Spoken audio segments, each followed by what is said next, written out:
अच्छा, मोहब्बत करने वाला इंसान सोचता किस तरह से? अब ये जब आपने थिंकिंग पैटर्न समझ लिया ना, आपके समझ में आ जाएगा। बिल्कुल। जब आप किसी से मोहब्बत कर रहे होते हैं, दिल से सोच रहे होते हैं, तो आप किस तरह सोचते हैं? आप इस तरह सोचते हैं कि मैं उसको किस तरह खुश रखूं, मैं उसकी ज़िंदगी में किस तरह एक्साइटमेंट लेकर आऊं। जब वो मेरे साथ होगा तो मेरी ज़िंदगी कैसी होगी, मैं उसको किस तरह खुश रखूंगा, हम कहाँ कहाँ घूमेंगे। अगर हम दुनिया के आखिरी कोने में भी होंगे, दुनिया में सिर्फ हम दोनों भी होंगे, तो हम दोनों एक दूसरे के लिए काफ़ी होंगे। हमारी ज़िंदगी लाजवाब ज़िंदगी होगी।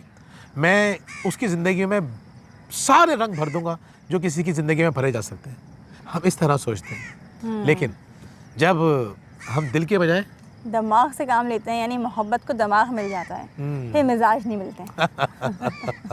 तो फिर क्या होता है? फिर ये होता है कि फिर हम मुकाबला करने लगते हैं, यानी हम दलीलें पेश करना शुरू कर देते हैं कि मैं इतना ख्याल रख रही हूँ, इसको एहसास ही नहीं है मेरा, ये ख्याल ही नहीं रख रहा मेरा, यानी मुकाबलेबाजी आ जाती है।